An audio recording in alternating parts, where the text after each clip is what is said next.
Despite being set for much bigger roles in 2025, I think Nolan Smith and Jalyx Hunt are ready to step up.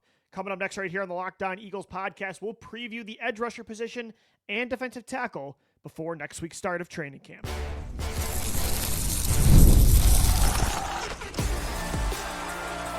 You are Locked On Eagles, your daily Philadelphia Eagles podcast, part of the Locked On Podcast Network, your team every day. We thank you so much for making Locked On Eagles your first listen each and every day. Welcome into this Thursday edition of the show. I'm your host, Louis DiBiase. Today's episode is brought to you by FanDuel. Right now, new customers, you can get $150 back in bonus bets. All you got to do is win your first $5 bet. I can't believe it's true, but Philadelphia Eagles training camp starts in less than a week, starting next Tuesday. So we have the rest of today, Friday, Saturday, Sunday, Monday, and boom, the 2025 season is upon us. Can't believe we're here, but I'm ready to dive into, positional battles, the preseason, getting down to the 53-man roster. There's a lot of interesting storylines heading into training camp, heading into the preseason, and we're only 49 days away, crazy enough, from Eagles-Cowboys to kick off the 2025 regular season. We've been previewing each position throughout this week's training camp preview on the Locked On Eagles podcast. We finished off offense yesterday with the offensive line. Today, we're talking about the trenches on defense, the edge rusher and the defensive tackle position. Arguably, since he became the general manager, 15 years ago at this point, Howie Roseman has invested more resources into pass rushers and defensive linemen more than probably any other position. And the only one that's close is the offensive line. Probably receiver for about a 3 to 4 year stretch there during the Carson Wentz era. But the majority of the time, Howie Roseman is investing a huge asset into a position, whether it's a top draft pick, whether he's trading up, he's trading picks for a proven player, he's given out a big contract in free agency, whatever it is, a lot of the time that player is on the defensive line because that's the way to build a consistent contender outside of quarterback, and again, maybe offensive line. I think outside of quarterback, having an elite pass rusher is probably the second thing you need to check off the list to become a consistent Super Bowl contender year after year. And the Eagles have always had those kind of studs. Like, it's been very few and far between that there's been a season that the Eagles pass rush was bad. Like, there's been years it wasn't elite, but it's always been good to great, right? This year, I still think they have that ceiling, but as I've said on the show before, looking at this depth chart, this is the highest variance, specifically the edge rusher position. This group has the highest amount of, the variance is just so much vaster than in recent years. Like, Howie normally likes to have proven veteran studs at this spot, right? The likes of Brandon Graham, and, he had Vinnie Curry for a long time and had Derek Barnett, late into that first contract. And, he goes out there and signs Chris Long and Michael Bennett. He signs Hassan Reddick. Normally those players that he drafts, like a Derek Barnett, a Josh Sweat, they're not the featured top two players at the spot until they're in normally year 3 or 4. Well, this year, Nolan Smith and Jalyx Hunt, the torch has been passed to those guys from Josh Sweat, from Brandon Graham, who retired. It's up to Nolan Smith and Jalyx Hunt now, and Nolan Smith's only in year 3. Jalyx Hunt is only in year 2. I think those guys have a star-powered ceiling. I think those guys can be great, but I do think as a whole, this entire group from top to bottom, it's a much, what I meant by high variance position is there's a much lower floor, I think, than in years past, because even though I think Nolan Smith is going to be the alpha go-to pass rusher this year, my first question about Eagles training camp, discussing the edge rusher position, is can Nolan Smith take a step to become a guy that gets 10-plus sacks every single year? Is he that guy this season? He was breaking out last year. He had 4.5 sacks in the playoffs, which is a franchise record. He was the go-to guy. But this year, there is no Josh Sweat to help you out. Jalyx Hunt, I think, can be that guy that replaces Sweat in year 2. But again, Jalyx Hunt kind of had a mini breakout at the end of last year, but it's a very small sample size. My number one big question about the edge rusher position heading into training camp is, Nolan Smith and Jalyx Hunt, they took a step last year. Can they take the step?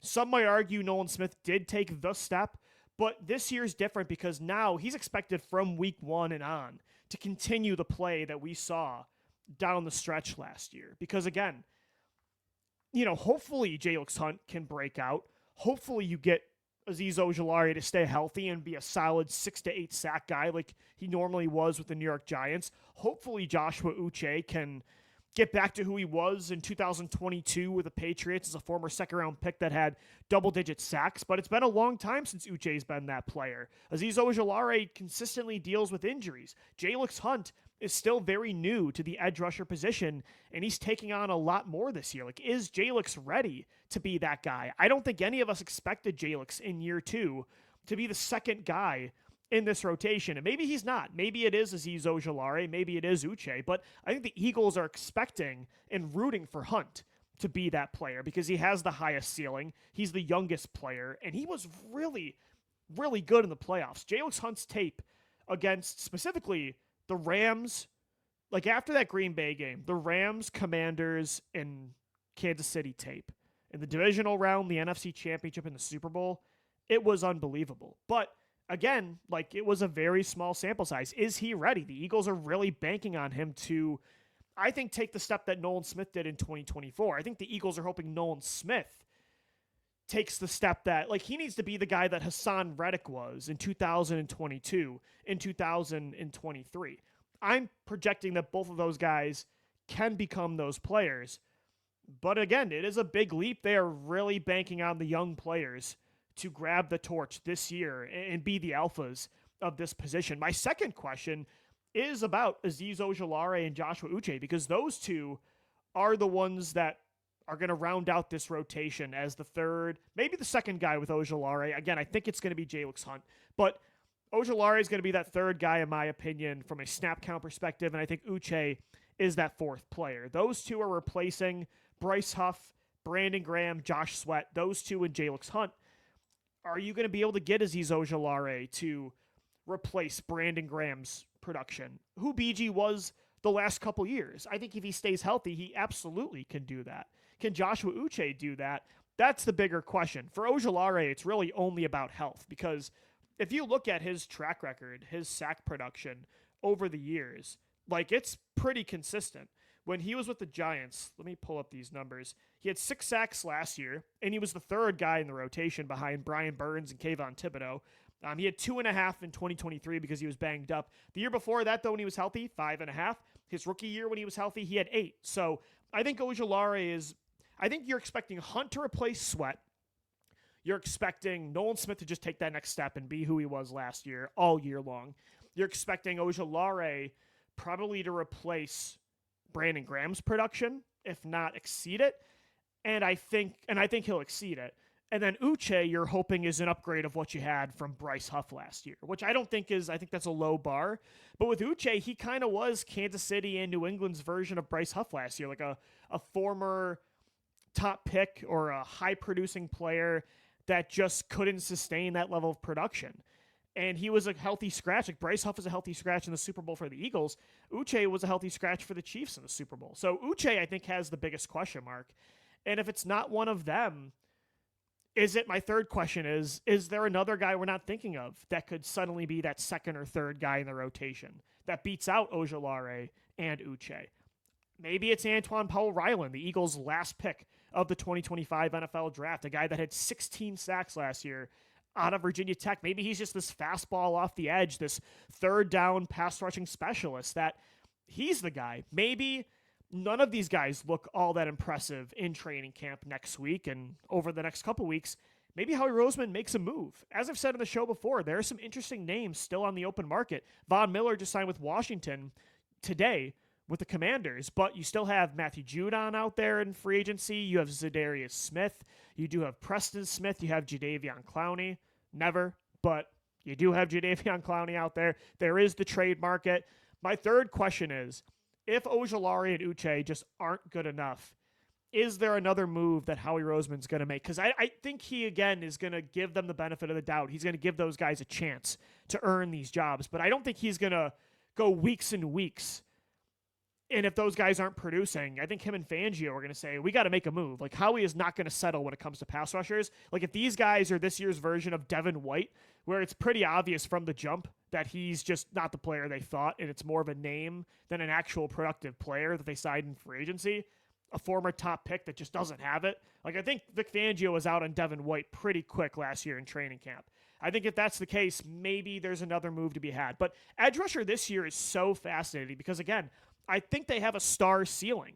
I think Nolan Smith and Jalyx Hunt can be those guys, but it's such a young, unproven position, and there's a lot of question marks surrounding 3 of these 4 guys that, who knows, 3 of these 4 of these 5 guys, if you add in Antoine Powell-Ryland, that we're not sure what they're going to get. I'm really interested in this, but I like that the Eagles are taking this approach because you do have to give Nolan Smith and Jalyx Hunt specifically earn the right last year down the stretch in the playoffs to be given this opportunity. And I think Ojulari and Uche, they're so cheap that the reward, I think, completely outweighs the risk. So I like the approach personally. It worked out last year for them at other positions, going young, and I think it will work out this year on the edge.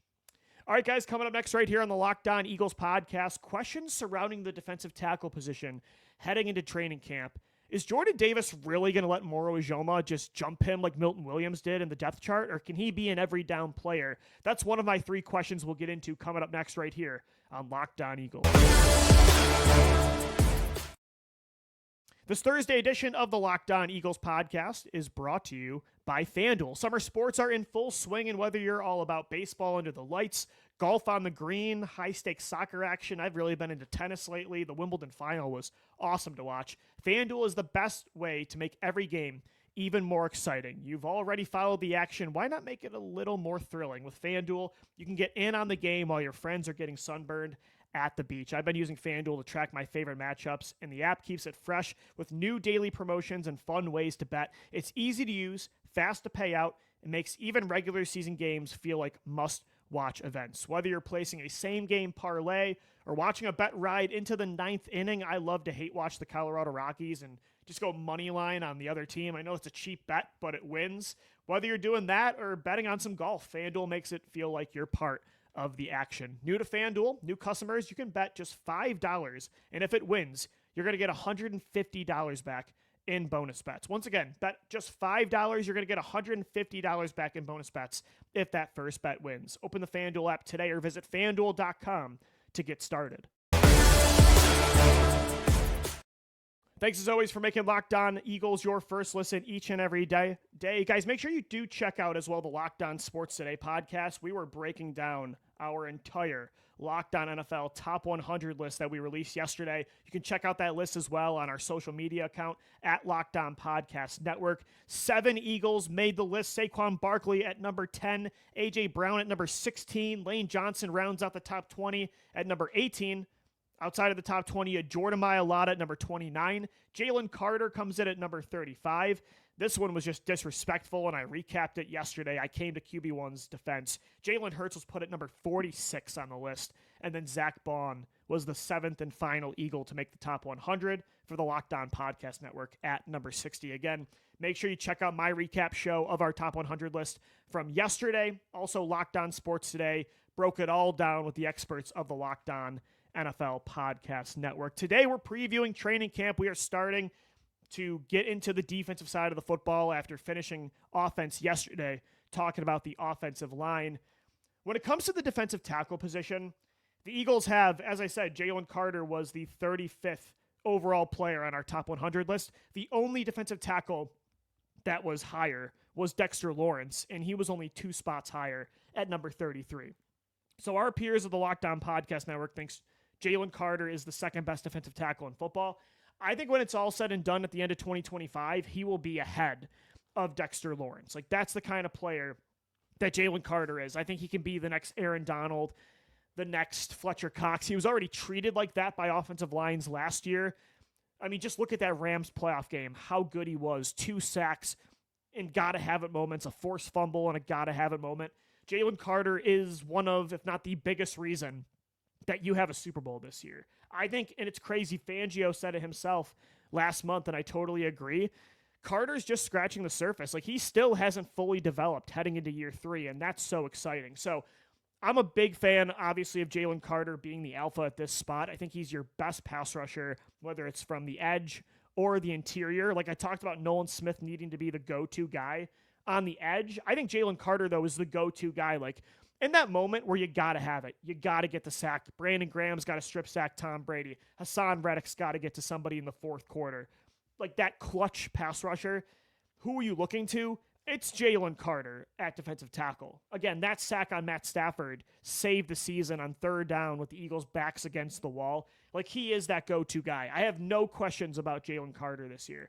My main question at defensive tackle for the Eagles is if Jordan Davis is going to become that every down player finally in a contract season, and he might still get a really nice payday at the end of this year, whether it's with the Eagles or another, well, not with another team because the Eagles picked up their fifth-year option, whether it's with the Eagles this year or next year. Like, I think he's probably going to get a decent payday if he's still a top-tier elite two-down run-stopping nose tackle that also throws in a sack or two. Like, he got 2 sacks in the playoffs for you last year in the NFC title and the Super Bowl. But to, again, as I've said in the show 1,000 times, to fully meet the value the Eagles invested in him by trading up for him inside the top 20 in 2022, he need to really earn the money that the market will probably demand Davis gets. He's got to be more impactful as a pass rusher consistently. And not just that, but he also has to just stay on the field. Look, if he only has 2.5, 3.5 sacks this year, I'll still take that if he's healthy and he can play more than 30% of the snaps all year. If he's in shape and he's an elite run stopper, whatever. I'll take 2.5 to 3 sacks, right? I want the pass rushing ability out of Davis, but I also more so just want him to be able to stay on the field in the moments that the Eagles need him, because last year he had a career low in total snap count compared to his other 2 seasons with the Eagles. And so, look, if you look at my depth chart, last year Milton Williams was ahead of him. This year, Moro Ojomo, I have jumping him. I want Jordan Davis to show that he's not just this one-dimensional player that halfway through the year you can't rely on anymore because he's out of shape again, because he's completely shot and he hit that wall that he has, I think, 2 of the last 3 years, or at least you could argue probably all 3 years. I would disagree with last year because he was effective in the playoffs, but the 2 years before that and at the end of the regular season last year, he was not overly effective, and that's why we're putting Moro Ojomo ahead of him. I would like the Eagles' first-round pick that they traded up for to be able to be featured more than Ojomo, even though I think Ojomo is going to be really good this year. And my second question is just how good is Moro Ojomo? Is he going to be Milton Williams of last year in the Super Bowl? No, he's not going to be that player that I think is the number 1 graded pass rusher on the interior. But do I think he could be top 10? Playing next to Jalen Carter? Absolutely. Last year, he was top 15 in overall pass rush grades from Pro Football Focus. He was top 5 in pass rush win rate. Now, again, his snap count's a lot lower than a lot of players that are measured with that statistic. But I do think Ojomo is going to be a stud this year with more work. Like, he looked like last year a really effective pass rusher. And when he's going to get these one-on-one looks next to Carter, like, I think Ojomo is going to be really good. But again, I would like Jordan Davis to be the featured player. I would hope that at least it's a more of an even split between Davis and Ojomo than it was last year with Davis and Milton Williams. It was actually more of a split with Milton Williams and Ojomo, because again, Ojomo is a really good pass rusher. Jordan Davis, he's even got to watch Ty Robinson behind him. That's my third question, because I think Ty Robinson could be one of the steals of this draft. Is that going to be the case? If so, Jordan Davis, like, he might be, like last year, 4th in total snaps at defensive tackle. I don't want that to be the case. While I'm really excited about Ojomo and Robinson, and I think they will both be better pass rushers than Davis this year, I would just like it to be a little bit more of an even split. I would like Davis to take a step as a pass rusher. Maybe not a Dexter Lawrence or Vita Vea type of step, but knowing that he could get paid.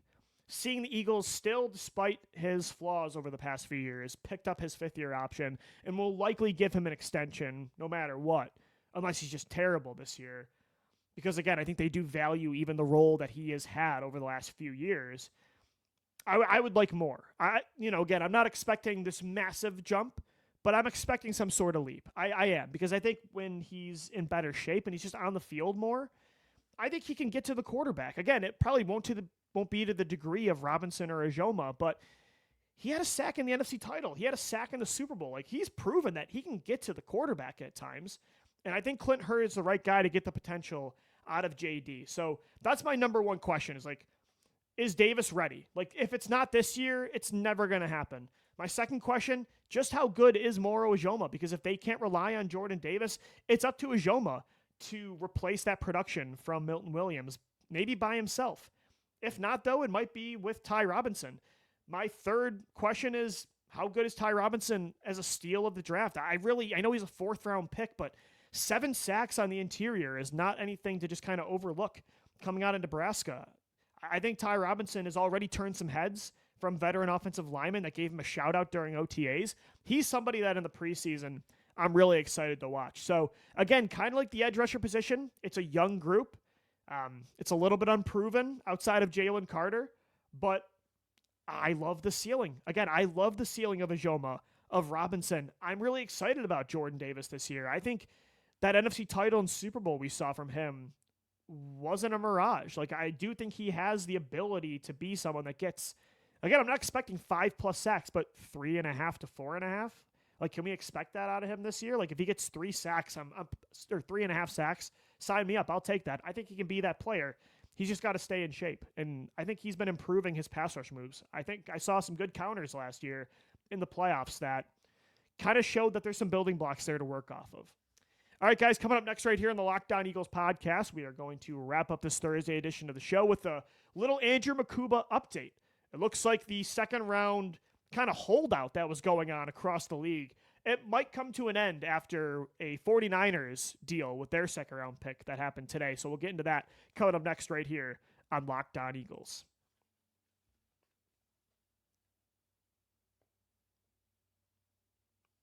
All right, everybody, we are wrapping up this Thursday edition of Locked On Eagles. Thanks so much for making us your first listen each and every day. Again, make sure you go check out that Locked On NFL Top 100 list that we recapped on the Locked On NFL Sports Today, or Locked On Sports Today podcast. Our YouTube accounts are all posting the graphics, a lot of shorts with recaps, including my channel, our socials for the national network at Locked On Podcast Network. That's where you can find the full list. Again, the Eagles led the way with this list. They had the most players featured in the top 100. We had 7 Eagles on this list, including 3 inside the top 20 and 4 inside the top 30, which is really awesome. Exciting times to be a Philadelphia Eagles fan. The Eagles won Team of the Year yesterday during the ESPYs. What else went on? Saquon Barkley won Play of the Year with a backwards hurdle. And then another shout out real quick before we get into Andrew Mukuba news. Former co-host of the Locked On Eagles podcast, my guy Gino Camilleri. Good news on the Gino front. If you're not still following him on Twitter, he's officially the director of football operations at Marist University, which is awesome. I mean, seeing where me and him started in 2018, starting this podcast up together to where he is now, it's not surprising. I knew he was going to work in football eventually, running a team, putting a roster together. We all know how good Gino was with the draft. Seeing it actually come to fruition, though, is so cool. So make sure you give him a shout out as well. Really proud of the guy for sure. So great stuff around the world of the Philadelphia Eagles. Another good thing for the Eagles is Andrew Mukuba's contract that has yet to be signed. And a big reason for that was 30 of 32 second-round picks had not been signed heading into the week because the Houston Texans gave their second-round pick, Jaden Higgins, the receiver out of Iowa State. They gave him the first fully guaranteed, I think it was the first one, yeah, if I'm not mistaken, the first fully guaranteed contract for a rookie second-round pick in NFL history. And so every other prospects agent was like, hold on, wait a second. Like, Higgins is getting that, and he's a second-round pick? Like, well, we want that too, or at least we want more guarantees that are normal when it comes to rookie contracts. Well, it does look like there was some movement today, and it's honestly good news for rookies, and it's good news for agents that did want to set that precedent after the Higgins fully guaranteed deal that saw an opportunity to get, whether it's not going to be fully guaranteed contracts going forward, more guarantees. It sounds like they kind of got their way, at least for one deal. So the San Francisco 49ers, they officially signed their 43rd overall pick, Alfred Collins, to his rookie deal. That contract, according to Adam Schefter, is reportedly at a 88% guaranteed value, which is a huge jump over that same slot. If you look at the 43rd overall pick in the 2024 NFL draft, that's a hike of about 10 to 13%. Depends on, the actual numbers, the specifications of that. But that's a big hike. 88% of the contract is fully guaranteed. That's a big win for draft prospects. And again, I said on the show the other day, I think the NFL is going to have to give in to that kind of stuff a little bit more in this NIL world where college athletes can make a lot of money by like if a guy knows, if I'm like Quinn Ewers, right, that just came into the draft, but if I knew that I could get more money with an NIL contract staying at Texas, if I knew I was going to be like a 4th or 5th round pick in the NFL draft, I might just stay in college. Like the NFL, the draft has to make it a little more enticing to get these projected day 2, day 3 players to come out early, or else you're going to get a lot of seniors, a lot of super seniors at times coming out of college, coming into the draft. So maybe these guaranteed contracts we're seeing, and maybe it's just one deal, but if this is kind of the trend moving forward, if this is the trend that we're going to also see in Andrew Mukuba's deal when the Eagles get that done with their 2nd round safety, I think that's good news for the future of the NFL draft, because I was wondering, like, how is the NIL world going to change the draft if this rookie scale kind of stays the same? And I don't think the rookie scale can stay the same moving forward. And I think again, veterans are never going to, the NFLPA is never going to go for the old world where Sam Bradford's getting paid like top 10 money at the quarterback position before he's played a down. Veterans are not going to go for that.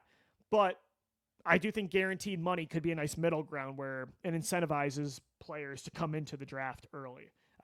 I think this is good news for the Eagles because I think eventually now a contract's going to get done with Andrew Mukuba, and the Eagles need Andrew Mukuba. I think he's going to be a starter on the team this year. He's going to be a versatile player that probably plays some deep safety, that plays some slot if Cooper DeJean is moving across the formation. So good to hear that deal will probably get done now.